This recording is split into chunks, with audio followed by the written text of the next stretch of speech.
जय हिंद और जय श्री राम दोस्तों। आज हम लोग देखने जा रहे हैं आनंद रंगनाथन का वीडियो और बात करने जा रहे हैं बटेंगे तो कटेंगे स्टेटमेंट के ऊपर। तो फिर वीडियो को लाइक करते हैं, शेयर करते हैं, कमेंट करते हैं, चैनल को सब्सक्राइब करते हैं, नोटिफिकेशन बिल को दबाते हैं और आरंभ करते हैं वीडियो दोस्तों। अभी मजा आएगा ना भिड़ो। Good evening, Rahul, and good evening to my fellow panelists. Look, I don't doubt Mr. Narendra Modi's sincerity in what he said. And in what he said, he is absolutely correct. If Hindus are divided, Hindus will be destroyed.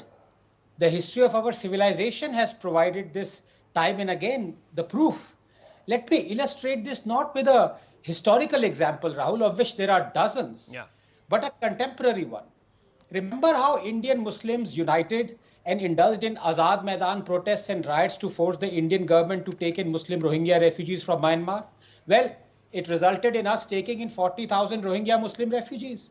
It is another matter that not one from their Indian Muslim community ever united to force the Indian government to settle 7 lakh Kashmiri Hindus who were driven out from their own homes. Anyhow, all Hindus, you, me, everyone, remember Azad Maidan. But do we remember Khabong Sheikh? We don't. It is a place in Myanmar where Muslim Rohingyas murdered more than 100 Hindus and their families mercilessly, raped, pillaged, even buried some alive. Many among those Rohingya Muslims who committed these atrocities might be right now in India as refugees. But as I said, no Hindu ever came out to talk about Khabong Sheikh. All we do is get jealous of Indian Muslims uniting for Rohingya Muslims, Palestinian Muslims, Gaza Muslims, Lebanese Muslims. Rahul, if you are jealous of someone else's unity, it means you are divided. So our fate is sealed. But then I asked Narendra Modi, was the Kashmiri Hindu genocide in Kashmir because of Hindu disunity? Fact is, जब हिंदू बटे नहीं हैं, तब भी कटे हैं. Simple truth is, Hindus united to choose a government that promised to work for their interests. Not once, not twice, but 3 times. But what has the government done except give patronizing lectures? Has this BJP government constructed detention centers this side of the Indo-Bangladesh border to allow persecuted Hindus fleeing the genocide in Bangladesh and standing in chest-high waters pleading to be let in? Has constitutional, legal, educational, social discrimination against the Hindus ended? Far from it. Has this BJP government removed exclusive state control on 1 lakh Hindu temples, something that would have allowed Hindus to construct thousands of Hindu schools and hospitals to prevent lakhs of Hindus leaving the fold of Hinduism in the face of incentives given by other religions? No. Has this government, BJP government, decoupled RT from the 93rd Amendment that forces only Hindu-run schools to give EWS reservation, something that has resulted in thousands of only Hindu schools being shut down? No. Has this BJP government abrogated the draconian Waqf Act that has usurped thousands of acres of Hindu land, including a temple that is 1500 years old? No. Has this BJP government abrogated the Place of Worship Act that bars only Hindus to reclaim their own demolished temples? No. Has this BJP government resettled 7 lakh Kashmiri Hindus in their own land? No. Rahul, yes, the Congress is anti-Hindu. We know that. Quote, the responsibility for communal peace rests on the majority community, that is the Hindus. If there is a breach of this peace, I would start with the presumption that it has been caused by Hindu communal elements, unquote. Who said this? Jawaharlal Nehru in 1959. And this is the same psyche that led the Congress in 2009 about to enact a law where only Hindus have been held guilty in a communal riot, even if they were in minority, for example, in Kashmir. The so-called communal violence bill, 10 seconds. But as I said, the question is not to the Congress. Question is to you, Modi ji, and the BJP. Why are Hindus who united to put you in power 3 times still being destroyed? क्या बात है sir, क्या बात है sir, क्या बात, ये बात है. अरे सर, क्या बात है. दोस्तों वीडियो को लाइक करिए, शेयर करिए, कमेंट करिए, चैनल को सब्सक्राइब करिए, नोटिफिकेशन बेल को दबाइए ताकि जब भी हमारा वीडियो ड्रॉप हो तो सबसे पहले आप लोग देख सकें और अपना राय व्यक्त कर सकें, आपका क्या सोच है. तो फिर इस वीडियो में आनंद रंगनाथन बात कर रहे हैं. हमारे जो फेमस स्टेटमेंट हो चुका है अब, ये ट्रेंड और ये जो एक नैरेटिव के ऊपर एक विजय प्राप्त किया है, वो है हमारे chief minister of Uttar Pradesh Yogi Adityanath. कटेंगे तो बटेंगे. सबसे पहले इस कटेंगे तो बटेंगे का जो एक ओरिजिन है उसके ऊपर बोल रहा हूँ मैं. 2024 इलेक्शन में बीजेपी एक बहुत उन्मादी एरोगेंस, जो एक घमंड है ना, उसके ऊपर चढ़ी हुई थी. खासकर नरेंद्र मोदी जी की भी एक गलती थी कि उन्होंने 400 पार स्टेटमेंट लगा के, और उनके अंडर जो लीडर्स थे, जो एमपी वाले लोग थे, जो कैंडिडेट्स हैं, MP candidates, minister of member of parliament candidates, जैसे लल्लू सिंह अयोध्या के थे, वो बोल रहे थे कि हम कॉन्स्टिट्यूशन को बदल देंगे और ये जो आरक्षण है उसको कम कर देंगे। ऐसे स्टेटमेंट्स बहुत सारे जो एमपीज़ हैं उन्होंने दिए थे, और एमपीज़ का जो एक एंटी इनकम्बेंसी है वो भी दिखाई दे रहा था उत्तर प्रदेश में और बहुत सारे अदर स्टेट्स में भी, जहाँ बीजेपी ने अपने कैंडिडेट्स को बदला नहीं और सबको लगा कि नरेंद्र मोदी जी का जो करिश्मा है ना, उससे ही सारे के सारे सीट्स जीत जाएंगे। और लोगों ने मेहनत नहीं किया और इलेक्शन में जो आरएसएस को स्नब किया बीजेपी ने, जैसे हमारे जो बीजेपी के प्रेसिडेंट हैं नड्डा जी, उन्होंने बोला था कि हमको आरएसएस की ज़रूरत नहीं है, और आरएसएस ने बोला कि तुमको हमारी ज़रूरत नहीं है तो फिर हमको भी तुम्हारी ज़रूरत नहीं है, तुम ऐसे अनाप शनाप स्टेटमेंट दोगे तो फिर कौन अपना ऑर्गेनाइजेशन, अपना बाप भी होगा तो फिर बाप भी बोलेगा कि, बाप को एक बेटा बोलेगा कि तुम्हारी ज़रूरत नहीं है मुझे, तो फिर बाप भी बोलेगा जाओ भाड़ में, तुमको ज़रूरत नहीं है तो फिर मैं भी आऊँगा नहीं काम करने तुम्हारे लिए। और यही हुआ, आरएसएस के जो लोग थे वो ग्राउंड में नहीं आए, और आरएसएस के जो लोग हैं वो नैरेटिव को बहुत अच्छी तरह तोड़ देते हैं, तो फिर वो नैरेटिव्स नहीं तोड़ पाए कि आरक्षण को ख़त्म कर देगा बीजेपी।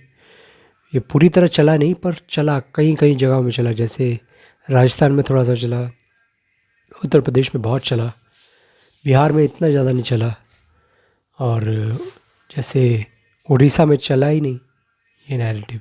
तो फिर ये स्टेट बाय स्टेट हो रहा था, और बहुत सारे स्टेट्स में ये नैरेटिव चला, बहुत सारे स्टेट्स में नहीं चला। इसलिए चला क्योंकि कांग्रेस का भी एक प्लान था कि हम ये स्टेटमेंट को हमारे जो ग्रीन फील्ड एरियाज़ है ना, जहाँ हमको लगता है कि हम प्रभाव बना सकते हैं, उधर करेंगे। और बीजेपी जब पहला जो फेज़ ख़त्म हो गया था इलेक्शन का, तभी जाके बीजेपी को पता चल गया था कि इट्स समथिंग इज़ रॉन्ग, कुछ गलत हुआ है हमसे।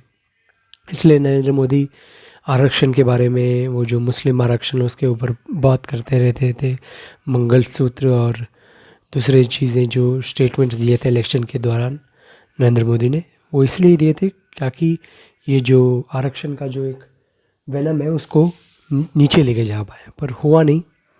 खासकर यूपी में नहीं हुआ। यूपी में अगर बीजेपी के पास 20 सीट ज़्यादा हो जाता तो फिर ये इतना ख़राब हालत नहीं होता बीजेपी का, और वो यूपी का ही प्रॉब्लम सबसे ज़्यादा हुआ था। और यूपी में तो आप लोगों को पता ही है, जो योगी आदित्यनाथ जी हैं उनको, उनका जो हाथ है उसको पीछे बांध करके रख दिया था।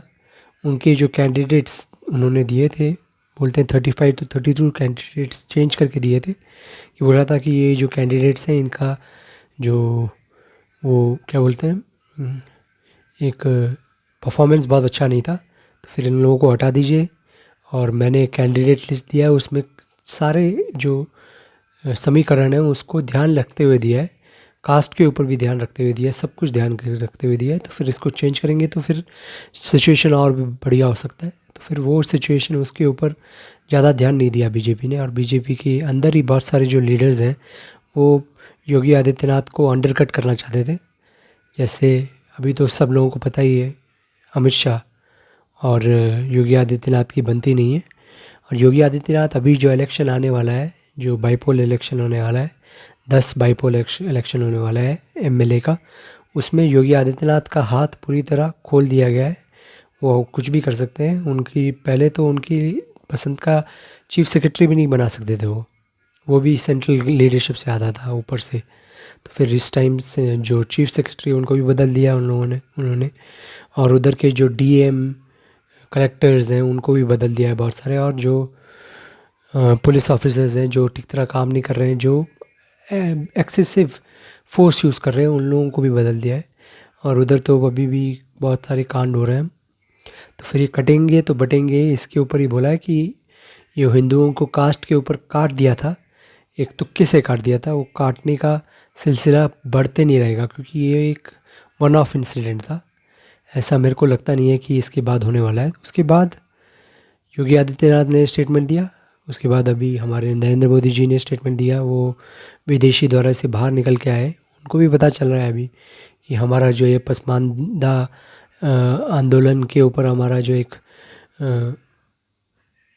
बिल्कुल पिन पॉइंट करके रखा था हमने, तुष्टीकरण, संतुष्टीकरण, ये सब किया था, संतुष्टीकरण, तृप्तिकरण, ये सब बोला था। ये सब नहीं चलेगा, ये सब हमारे जो हिंदू वोट बेस है उसको ही एलिनेट कर रहा है, हमारी कट्टर हिंदू वोट बेस को। तो फिर उस वोट बेस को आपको बचा के रखना है और अपने जो कास्ट बेस्ड वोटर है उनको भी अपने पास लेके आना है हिंदू बना के। तो फिर आप लोगों को ये जो एक मुस्लिम तुष्टीकरण है उसको नीचे रखना पड़ेगा, संतुष्टीकरण, अंतुष्टीकरण, ताकि वो लोग आपको वोट देने वाले नहीं है। कश्मीर में आपको दिखाई दे दीजिएगा, आपको जम्मू में नहीं दिखाई देगा, पर कश्मीर में तो दिखाई देगा कि ये जो प्रॉब्लम है ये उधर पूरी तरह निकल के आएगा और आपको पता चलेगा कि ये एक बहुत गलत चीज़ हुआ है। और उस गलत चीज़ का आपको पता चलेगा तो फिर आप बिल्कुल निराश हो जाएंगे, और निराशा के बाद ही आपको अकल में आएगा कि आप ये जो सब लोगों के लिए बात करते हो ना, आप अपनी लोगों के लिए बात करो। हमारा लोगों का विकास और हमारे लोगों का विश्वास हमको मिलेगा। आप अपने लोगों का विकास करिए तो फिर वो आपको विश्वास दे के वोट देंगे, सारे कास्ट के लोगों को, और उनको हिंदू बनाने के ऊपर ज़्यादा अहमियत दीजिए। आप जो मुसलमानों का वोट लेने का जो एक तरीका है उस तरीके को छोड़ दीजिए, क्योंकि ये आपके तरीके नहीं है, ये है कांग्रेस का तरीका, और कांग्रेस के तरीका बीजेपी पे कभी नहीं चलने वाला। आप कास्ट के ऊपर उनसे लड़ नहीं सकते, कास्ट खेलेंगे तो फिर वही जीतेंगे। आपको हिंदुत्व में खेलना है, और वो पिच योगी आदित्यनाथ बना चुके हैं, नरेंद्र मोदी उस पिच में खेल चुके हैं। अभी जो मोहन भागवत है उन्होंने ये कटेंगे तो बटेंगे ये नहीं बोला है, पर बोला है अपने तरीके से।